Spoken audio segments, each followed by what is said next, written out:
फक्त जिद्द ठेवा, आयुष्याची सुरुवात कधीही आणि कुठूनही होऊ शकते. अशीच जिद्द मनात ठेवून पुण्यातल्या विलासदादा आणि ऐश्वर्याताई चालवतात आपल्या पोहे जंक्शनचा स्टॉल. पोहे जंक्शनच्या या स्टॉल वरती तुम्हाला स्पेशल दही पोहे मिळणार आहेत. त्यासाठी पोहे कसे बनतात चला बघूया. दादांनी पोहे बनवण्यासाठी घेतलेली आहे भली मोठी कढई. त्यामध्ये गेलेलं आहे ढीगभर तेल. त्यात गेलेलं आहे जिरा आणि मोहरी. जिरा मोहरी तेलात चांगली तडतडल्यावर वरून येणार आहे ते शेंगदाणे. शेंगदाणे तेलात फ्राय केले जाणार आहे. दही पोहे म्हणजे काय? आपल्याला प्रत्येकाला पोहे खायला तर खूप आवडतात. आई गरमागरम सकाळच्या नाश्त्याला पोहे बनवते, पण तुम्हाला माहितीये का पोह्यांमध्ये मस्त थंडगार दही आणि वरून थोडासा शेव आला की जी टेस्ट येते ना ती जग्गात भारी असते. आणि हे जग्गात भारी टेस्ट असणारे पोहे तुम्हाला विलासदादांच्या स्टॉल वरती मिळणार आहेत. पोहे पुण्यातल्या लोकांचा जीव की प्राण आहे. विलासदादांच्या या स्टॉलला झालेली आहेत 6 वर्ष आणि 6 वर्षापासून ते आपल्या हातची ही टेस्ट पुण्यातल्या लोकांना देत आहेत. पुण्यात सकाळ झाली की सकाळीच लोक दादांच्या स्टॉल बाहेर तुडुंब गर्दी करतात हे दही पोहे खायला. दादाने इथे कढईमध्ये टाकलेले आहेत कढीपत्ता आणि कढीपत्ता फोडणीला गेल्यानंतर वरून आलेली आहे हिरवीगार मिरची.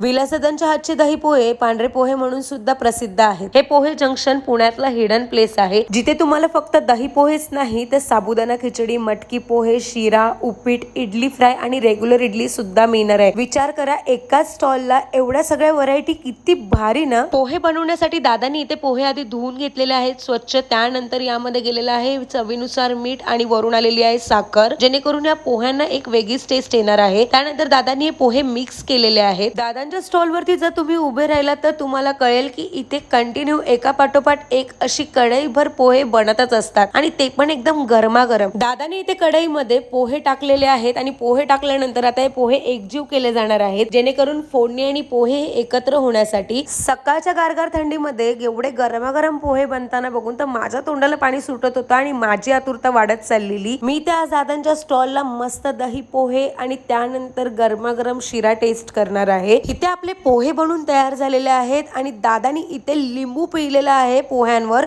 म्हणजे अजून भारी टेस्ट येण्यासाठी. आणि वरून आलेली आहे ढीगभर अशी कोथिंबीर. बघितलं तुम्ही? ओहो हो, एवढे भारी वाटत होते ना पोहे की आता तर मी थांबणारच नाहीये. मस्तपैकी मी टेस्ट करणार आहे इथे गरमागरम दही पोहे. आपली आतुरता संपली आणि दादांचे इथे गरमागरम दही पोहे तयार झालेले आहेत. असे गरमागरम पोहे आणि त्यावर थंडगार दही बघून तुमच्या तोंडाला जर पाणी सुटत असेल मग वाट कसली बघताय पुणेकरांनो? लवकरात लवकर व्हिजिट करा विलासदादांच्या पोहे जंक्शन जे आहे पत्रा मारुती मंदिराजवळ पुण्यामध्ये. गरमागरम पोह्यांवरती थंडगार दही आणि ते पण एवढं ठीक कुठेच मिळणार नाही. मिळणार फक्त पोहे जंक्शनला. आणि दही पोहे मध्ये येणारा शेव पण जगात भारी असतो. मग वाट कसली बघताय? लवकरात लवकर व्हिजिट करा.